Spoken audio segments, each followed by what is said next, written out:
You're listening to the John and Heidi Show. Now, featuring the wit and wisdom of Dan Ferris. Okay, dudes, let's walk this sucker. On Sunny 93.3. It's the John and Heidi Show bonus hour with Dan Ferris. Good Monday to you, sir. Hey, I don't know if you guys are suiting up or what, but it happens to be National Family Pajama Day. Family PJ love Day. my pajamas. I was going to ask, does anybody even wear pajamas anymore? Not so much pajamas, but lounge You sleep clothes. in the nude, then that would just make this day awkward. You see photos of like families, the mom, the dad. They all the have kids. matching ones. That's always been disturbing. It's a little weird. Yeah, it's like, Yeah. It is a bit odd. can you like go into stores and buy pajamas? Yeah. I haven't worn pajamas, I think, since I was just a little kid. Do you remember underoos? Oh, sure. Because those were like pajamas, kind of, Yeah, but you'd wear loved underoos. You'd keep wearing the underpart all day long. Yeah, I'm a big fan of, as I've gotten older, Spanx. Oh, yeah. I need to get some of those. Kind of tighten things up a little bit. For Manx. Men Spanx. Manx. Make me talk a little higher. But so happy National Family PJ Day. If that's your thing, birthdays today, love this guy. Patrick Warburton is 58. I love him. Came to national attention probably as David Puddy on the Seinfeld He's so funny. show. Done a lot of cool Such a stuff. He was the talented guy. Tick. How did the Tick get canceled? And I then it know came that back. show was amazing. It came back afterwards. Somebody else played That was the Tick. Weird. hilarious. Yeah, his paycheck nowadays primarily comes from he voices the character of Grandpa Shark on Baby Shark's Big Show.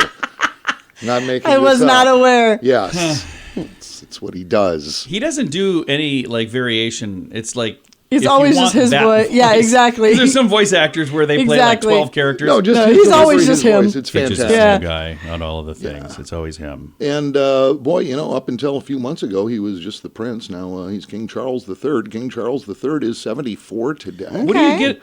What do you get the king for his birthday? Yeah, know the what? man who has everything. I don't know, man. You look at the royals, it's like King Charles, even when he's a prince, and the guy's been in the spotlight for 70 plus years. He just looks like he's just always bummed out. Yeah. Yeah. He looks like a total drag. He kind of Yeah. does. He Like, looks would like you wanna he had hang a out with bad him? day. I wouldn't want to. I wouldn't want to hang out with him. Well, and we just recently read that like he'll go to visit. He's got some friends that live in the country, and when he goes to visit them, he brings like an entire bedroom suite and like his own toilet. And Oh, my. I'm like, what? Who That's does that? weird. Sounds made up. It does sound made. I read it just on the internet, so you know it's true. Okay, and here we go. Just to throw around a little bit of my street cred, one of my favorite rappers, Lil Boosie, is 40 today. Oh, nice. Lil I'm Boosie. guessing there's a dramatic reading coming. Well, he's given the world such hits as Give Me That, Mind of a Maniac, Juice, and the 2009 monster hit from his Super Bad, The Return of Boosie LP, Loose as a Goose. Nice. And it goes a little something like this. And I'm standing where the dough at. We buyin' all the Moet. That champagne. Oh, You better take yo hoe and leave if we ain't got yo hoe yet. I'm loose like a goose with a deuce of dat juice. It might slow yo ass down, but to me, it's a boost. Wow. I'm tearing up over just, here. Yeah, it does. It just kind of Little Boosie. hits you in the feels. National treasure. It was 1732. We were just kids. 1732. The very first professional librarian in North America Oh, is hired. Mr. Lewis Timothy is hired in Philadelphia. okay. Yeah, after a big round of interviews and whatnot, turns out he was the very best at going. 1856, American inventor Gale Borden is issued a patent for the technology related to his invention of condensed milk, Oh. which I'm still not quite clear on what that even is. They take regular milk and then they just condense it down. Thanks, John. Stuff it in a can. Uh-huh. I don't know what they take. I don't out of really to know what it condense is either, but I use it in recipes. So I you use can take like a sweetened- gallon of milk and turn it into like a pint of sweetened milk? condensed milk is Well, what I here's use. the thing. I saw online they boiled their condensed milk in the can and turned it into caramel. Ooh, I'm like, is that how that works? that's pretty So, exciting. it's like I thought if you'd boil something in the can, it would explode and ruin your kitchen. So, Jumping back into the world of music for a moment, because this was weird. It was 1996. Michael Jackson, marries his plastic surgeon's nurse, Debbie Rowe. I remember that. They'd have a couple kids. Well, not really.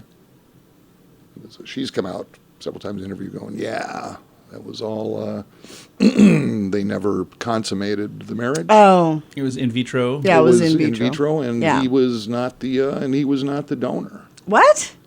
Yeah. Huh. Well, you look at it because it's, it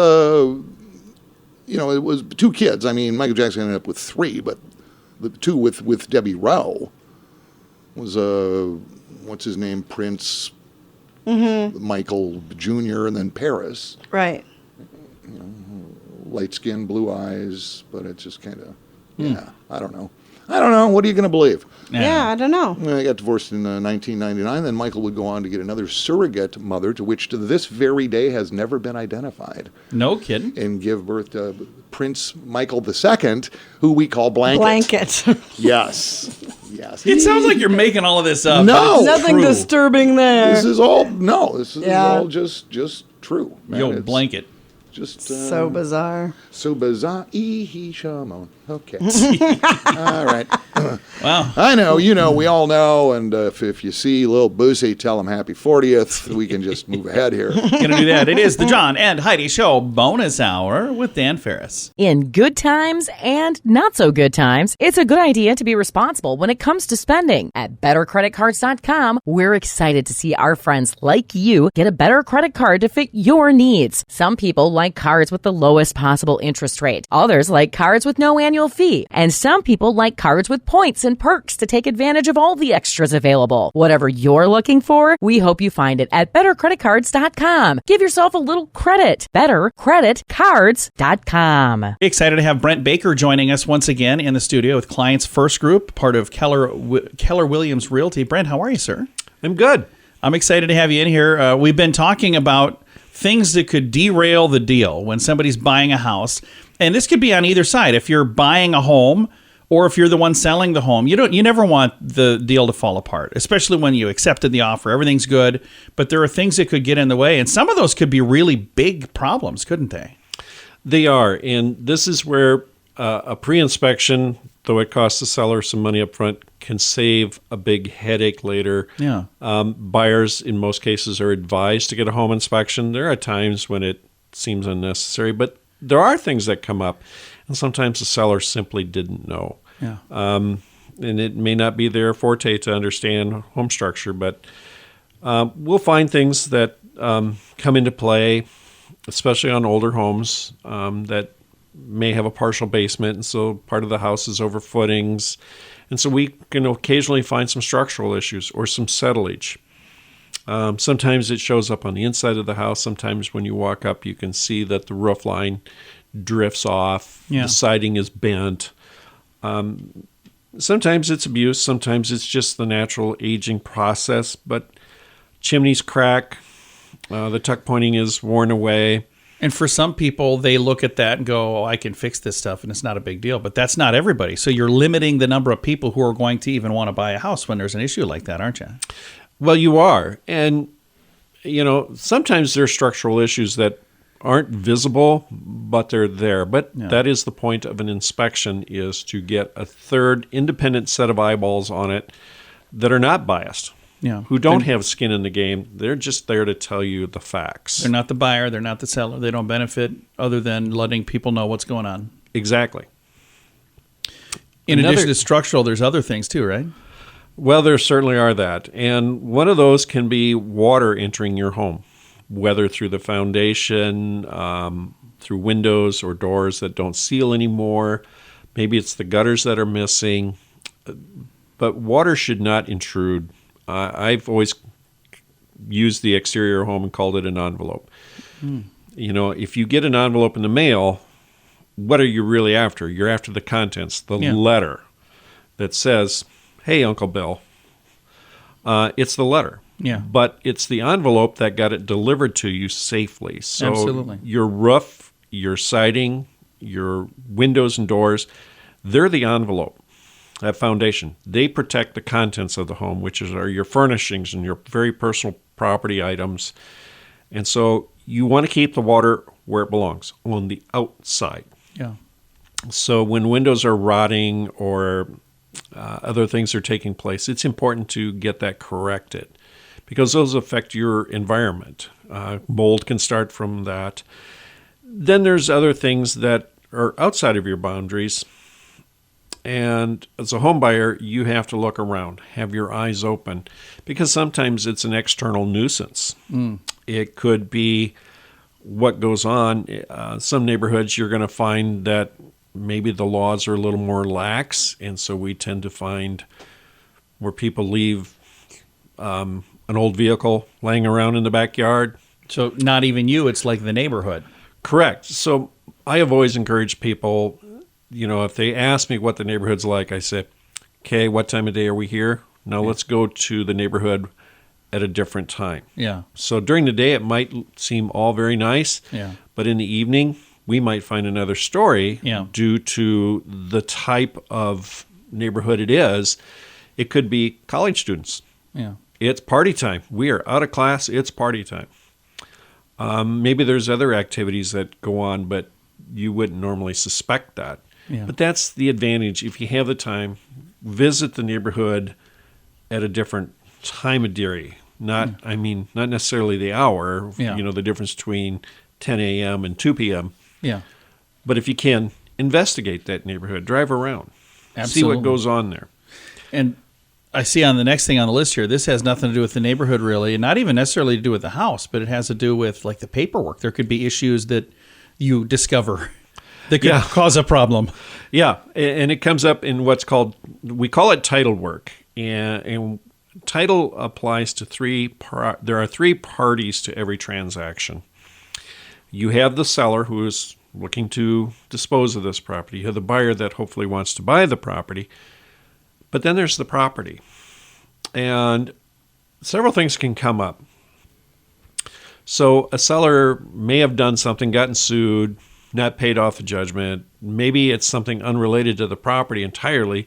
However, it's attached. There's to a judgment. Property. There's a lien. Yeah. It's not that we see much of this, but sometimes there are mechanics liens. So the furnace got replaced. However, the seller never paid the bill, so then the contractor files a mechanics lien against the house. Because at some point, when that house gets sold, they're going to collect. Absolutely. And once in a while, you have a buyer with a judgment. They thought nobody would ever know. A gentleman I worked with many years ago, the judgment was old. He had even actually forgotten about it, but once it came up in title work, he goes, oh, yeah, that's a 20-year-old judgment. But he quickly paid it and life moved on. Yeah. Sometimes people's names will show up in title work, yet had nothing to do with them. Oh, okay. So sometimes it can just be an error or something that needs to be fixed, but it needs to be fixed. It needs to be fixed. In his case, he had a very common name. I mean, why his parents named him that? But I remember there was over 3.5 pages of judgments, liens, whatnot. I'd known the man for a long time, and I had the task of calling him and explaining it to him, and I said, I struggle with the idea that you are a party to any of this. And his case, he said, well, way back when I did have a judgment against me. I said, can you find the receipt that you paid it? And he did, and we moved on. Nice. Well, I think we should continue this next week, and we'll talk about some additional, because there's a lot more issues that could come up than I even thought. Yeah. So we've talked about the last couple weeks now about this, but that's why it's important if you're going to be buying a home, selling a home, to have somebody on your team that knows what they're doing. Brent is amazing at all of this. If they'd like to reach out to you, Brent, what is the way to get a hold of you? What's the best way to get a hold of you? 605-310-0297. Again, Brent Baker, and he's with Clients First Group. You can find them online at clientsfirstgroup.com. How much do you pay for your wireless phone? Some people spend hundreds of dollars every month for their family. That's crazy! Mint Mobile offers premium wireless for just $15 a month. Not 50, 15, 1-5. Yeah, $15 a month for premium wireless. It's time for a Mintervention from Mint Mobile. You can keep your same phone number. You may even be able to keep your same phone. Find out now at Mintervention.com. Learn more and sign up today at Mintervention.com. Premium wireless for just $15 a month at Mintervention.com. That's Mintervention.com. And now stuff Dan finds interesting. Yeah. It is time for Stuff Dan Finds Interesting. Dan, what do you find interesting on this Monday? Well, let's step back to Election Day, last Tuesday. Yeah, it was almost a week ago. Yeah, a bunch of things going on, and the state of South Dakota voted down them 27 on recreational marijuana. It was a squeaker. It was tight. Yeah. But pretty interesting. Now, medical marijuana in South Dakota is legal. Yeah. Right. And that stuff is picking up steam. Then I came across this Several report. friends that recently contracted glaucoma, by the way. It's pretty weird.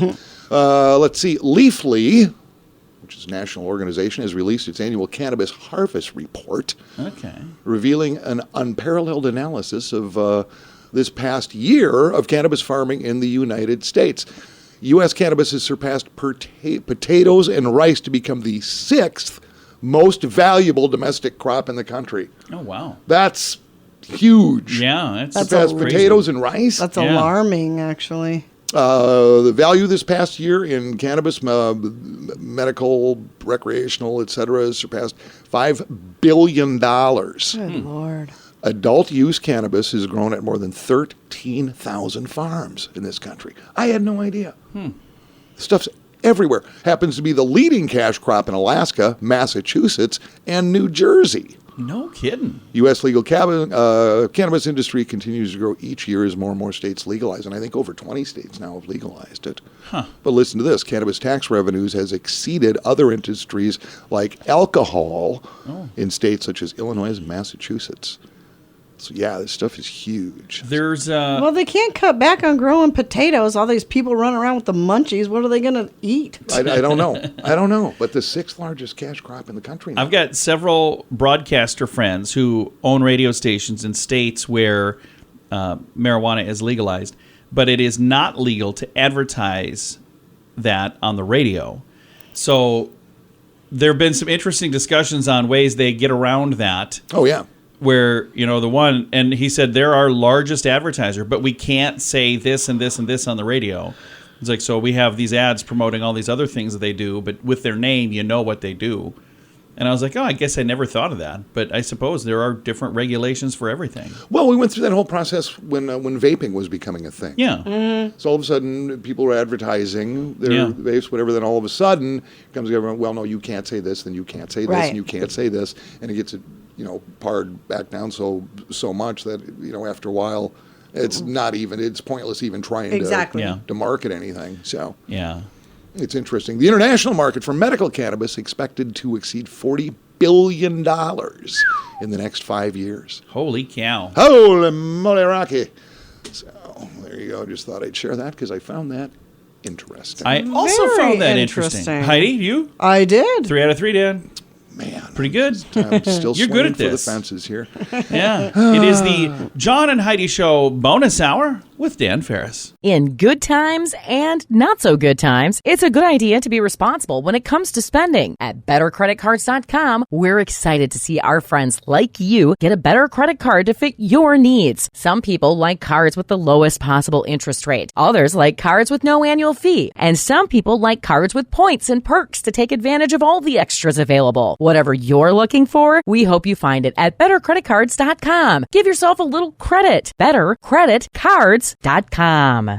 Here's your Market Beat Minute for Monday, November 14th, 2022. Equity markets rebounded strongly last week after a better-than-expected CPI report. The report shows inflation slowed down more than expected, but is still high, and in line with an outlook for continued FOMC interest rate hikes. The news sent the S&P 500 up more than 6.5% in 2 days, and has it on track to retest the 4,100 level. But the market is not out of the woods. The weak CPI data led to a weaker dollar, and that has oil prices moving higher, which is a spur for inflation. This week, the market will be focused on a full slate of economic data that includes several key reads on the housing market, manufacturing data, and the index of leading indicators. The index of leading indicators has been negative for the last 5 months and is expected to contract again. The takeaway is that even with the light CPI data, the damage to the economy may have already been done. You can get the inside track in your inbox at marketbeatminute.com.